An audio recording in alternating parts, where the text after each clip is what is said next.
I've been at this level before. I've done this before, and I know what it takes. And so, from now till March 25th, it's really just about who can train the hardest from now till then, and who can keep their foot on the gas without taking it off during camp. Hey, but he know how the canvas feel too, so I'm gonna put him back on that motherfucker.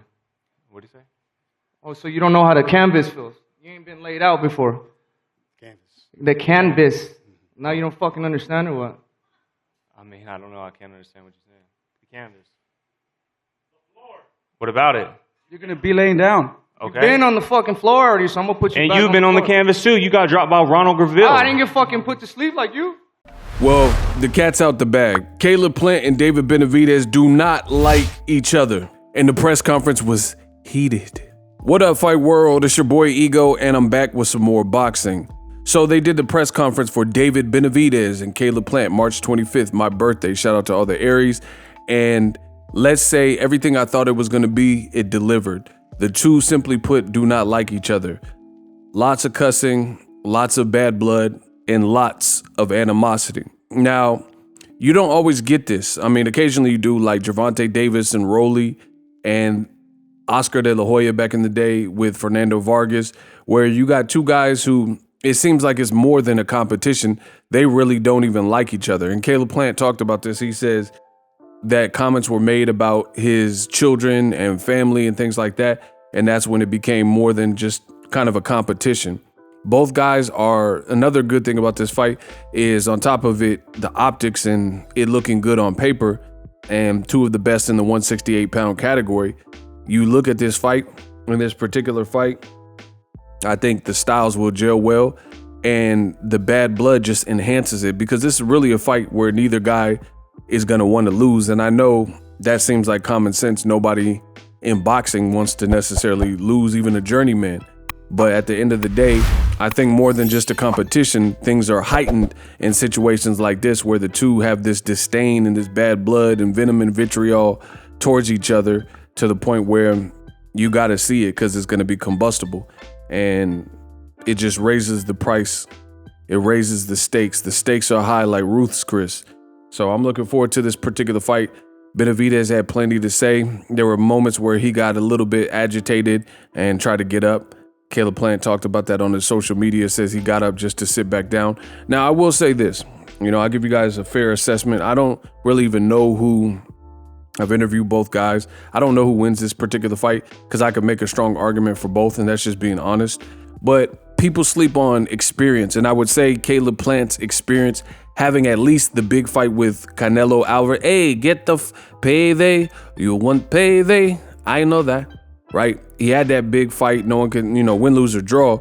He had the experience, and he had the fight fighting Canelo Alvarez. So I think that kind of prepared him for big moments. He's also been, when he fought Mike Lee, he was on a big pay-per-view card with Manny Pacquiao and Keith Thurman. That was a unification, consolidation type of fight, and that was on pay-per-view. So his experience showed up here because Caleb Plant, he snuck in some jabs and, said his thing, but he seemed overall just kind of more laid back with the trash talk. And David Benavidez, I don't know. I just feel like David Benavidez was like more hyperactive and hyper.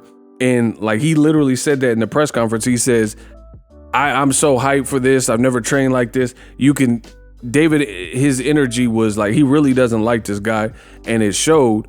But there were moments where maybe it was a tad, when he kept getting up in the middle of the press conference, it's like, I don't know, maybe that's a tad much. And I'm not saying it from a fan, like as a fan perspective. I'm sure people that watch the video disagree if you just want to see like Jerry Springer type of stuff. But in the grand scheme of things, that's doing a little bit extra, because at the end of the day, I wouldn't advise any fighter to, if you could get paid to punish somebody, don't ruin it ahead of time by fighting for free.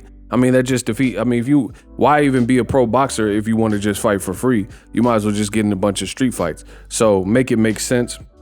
And I think Caleb Plant's experience helped him keep his head on his shoulders, whereas there were moments where David Benavidez and his father, like they just exploded and, kind of couldn't contain themselves at parts. Kind of like Robert Guerrero versus Floyd Mayweather, when Ruben Guerrero and Robert Guerrero, they had plenty to say, and Mayweather Sr. and Mayweather and Leonard Ellerbe especially I remember Floyd specifically, hard work, dedication, like I said before, right?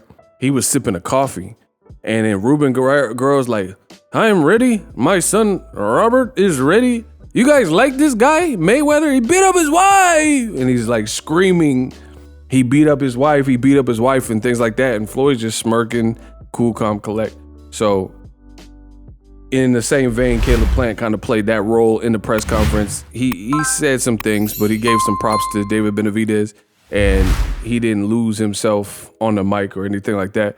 Versus David Benavidez, he was just like, he was saying he was ready to go. But I will say this, it makes for great TV, and it makes for a great buildup. And I'm looking forward to it. I can't wait for the All Access. Hopefully, we get a couple episodes out of that. And, all in all, I just want to give my reaction, the ego reaction. Subscribe to the channel. I'm the best in the business. Amazing fight, Benavidez Plant. Let me know what your takeaways were from this particular fight, March 25th. Yeah, it's going down. Subscribe to the channel. I'm the best in the business, and I'm out. Introducing Super Thanks. Right here on the official Boxingego YouTube. Super Thanks allows you, the viewers, to show a little bit of extra gratitude, which enables me as a full-time content creator to push out the content you need in the world of boxing. Underneath all the videos, you will see a heart with the $sign in it. You can enter any amount that you find suitable as a super thanks. A brand new, interactive, and colorful way to get your comments highlighted and noticed by not only myself, but other people on the YouTube platform. Super thanks, a unique and cool way to show and applaud us full-time content creators. Hopefully you guys enjoy the content. Super thanks. The future is now. The Hibernation 5s by Kenichi Bear. Hybrid gaming and lifestyle headphones. Out of the box, you can connect to any console or PC. Bluetooth ready with a low latency USB adapter, color RGB, and extreme bass mode. The Hibernation 5s adjust to you. Whether you need a gaming, travel, gym, or lifestyle headphones, the Hibernations got you covered. The new Hibernation 5s, link in the description. Customize the way you hear the world. Welcome to the nation. Are you tired of your YouTube videos not getting any views? Well, consider TubeBuddy. I've used TubeBuddy for years to scale up my YouTube channel. Now we're sitting over 200,000 subscribers. TubeBuddy is a browser extension that offers a ton of built-in productivity and time-saving services to take your channel to the next level. Use my link in the description to get started with TubeBuddy and level up your channel faster. We working.